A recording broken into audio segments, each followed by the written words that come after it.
Aujourd'hui, on se penche sur la vie d'une figure qui a marqué le XXe siècle d'une empreinte indélébile, Cheikh Ibrahim Niasse. Son histoire, c'est bien plus qu'une biographie, c'est une véritable leçon sur la foi et le leadership dont l'écho résonne encore très fort. Un homme dont la vie est un apostolat pour l'islam. Ce mot « apostolat », il est vraiment essentiel. Ça ne parle pas seulement de croyances personnelles, non. Ça parle d'une mission de vie, d'un dévouement absolu à la transmission d'un message.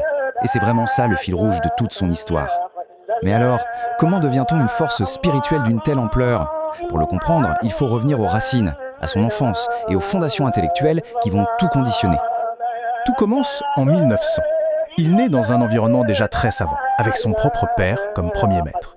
Mais la soif de savoir le pousse plus loin, jusqu'à Kossi.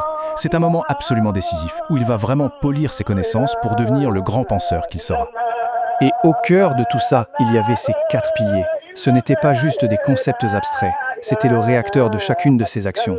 Sa foi, son amour pour le prophète et le Coran, c'était ça le véritable carburant de sa mission. Ce qui le différenciait, ce n'était pas seulement une intelligence purement livresque, non. C'était une intelligence qui sait et qui sent. Une combinaison très rare de savoir encyclopédique et d'intuition spirituelle profonde. Dès le départ, on sentait qu'il était promis à un destin hors du commun. Avec un tel bagage, il était évident qu'il n'allait pas rester un simple disciple toute sa vie. Le moment était venu pour lui de passer de l'autre côté, de devenir un maître et de bâtir un lieu pour transmettre son savoir. Ce sera la grande mission de Médina. Il a donc fondé Médina, à Kaolack. Et attention, ce n'était pas juste une école, c'était un véritable bastion spirituel. Il y a consacré toute sa vie, en voyant l'enseignement non pas comme un travail, mais comme un sacerdoce, une mission sacrée. Cette phrase, elle résume tout. Il ne connut plus de repos.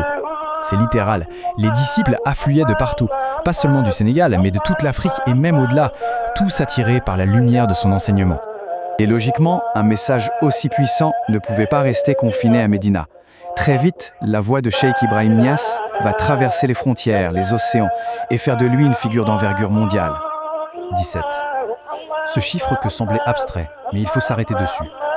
17 pèlerinages à la Mecque. Pour beaucoup de musulmans, c'est le voyage d'une vie, un objectif qu'on espère atteindre une seule fois. Le faire 17 fois, souvent en guidant des centaines de disciples, ça en dit long sur son engagement et son influence en Orient. Sa portée était vraiment planétaire, que ce soit au Nigeria, où son impact a été colossal, en Chine ou au cœur même du monde arabe, en Arabie Saoudite, il n'était jamais un simple visiteur.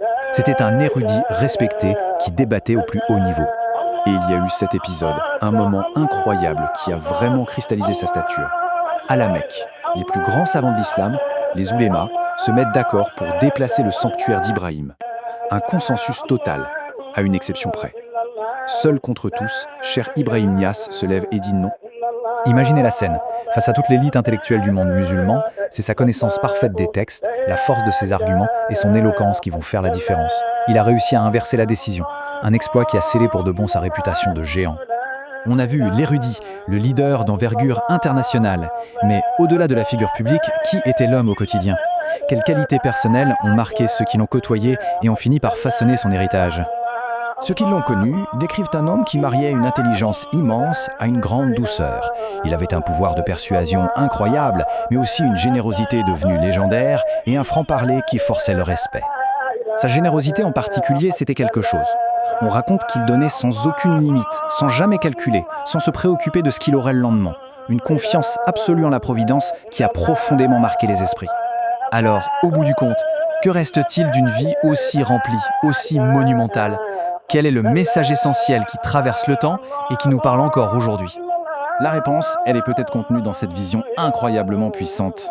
Un monde de paix, d'amour et de barakatullah, c'est-à-dire de bénédiction divine. Son héritage, au fond, ce n'est pas juste l'histoire d'un homme exceptionnel.